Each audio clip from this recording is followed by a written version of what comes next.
بسم اللہ الرحمن الرحیم۔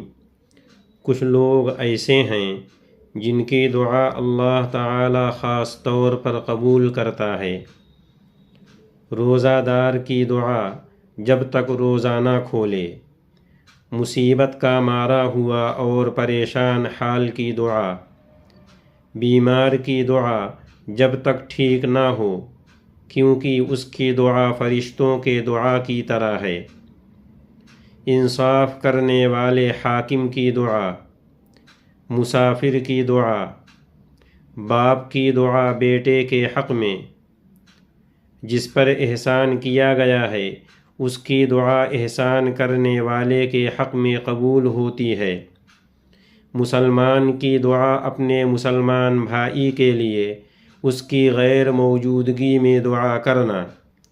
اکیلے آدمی کی دعا، نبی کریم صلی اللہ علیہ وسلم نے فرمایا، 3 موقعوں کی دعائیں رد نہیں ہوتیں۔ نمبر 1، جنگل میں اکیلے کوئی ہو اور نماز پڑھ رہا ہو۔ نمبر 2، کافروں سے جنگ کے مقابلے میں کوئی آدمی اکیلا رہ گیا ہو اور اس کے ساتھی اسے چھوڑ کر بھاگ گئے ہوں۔ نمبر 3، جو آدمی رات کے آخری حصے میں نماز پڑھ رہا ہو۔ غازی کی دعا جب تک وہ گھر نہ لوٹے۔ زیادہ ذکر کرنے والے کی دعا رد نہیں ہوتی۔ نیک اولاد کی دعا باپ کے حق میں۔ بچوں کی دعا، کیونکہ وہ معصوم ہوتے ہیں اس لیے ان کی دعا قبول ہوتی ہے۔ حاجیوں کی دعا گھر واپس ہونے سے پہلے۔ عمرہ کرنے والے کی دعا اللہ تعالی قبول فرماتا ہے۔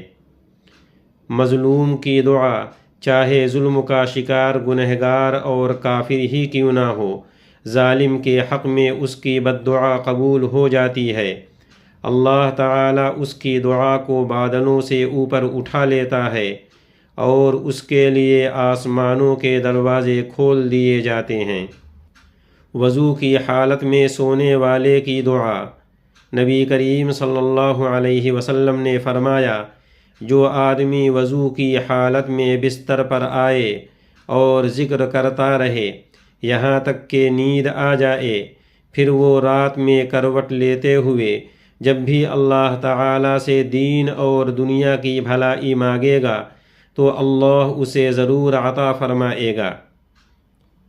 رات کو جاگنے والے ذاکر کی دعا، رسول اللہ صلی اللہ علیہ وسلم نے فرمایا، جب کوئی آدمی رات میں جاگے اور یہ دعا پڑھے، لا الہ الا اللہ وحدہ لا شریک لہ، لہ الملک ولہ الحمد وہو علی کل شیء قدیر، سبحان اللہ والحمد للہ ولا الہ الا اللہ واللہ اکبر ولا حول ولا قوة الا باللہ العلی العظیم، پھر کہے رب اغفر لی، اے میرے رب مجھے بخش دے، یا کوئی اور دعا کرے تو اس کی دعا قبول کی جاتی ہے۔ پھر اگر اس نے اٹھ کر وضو کیا اور نماز پڑھی تو اس کی نماز قبول کی جاتی ہے۔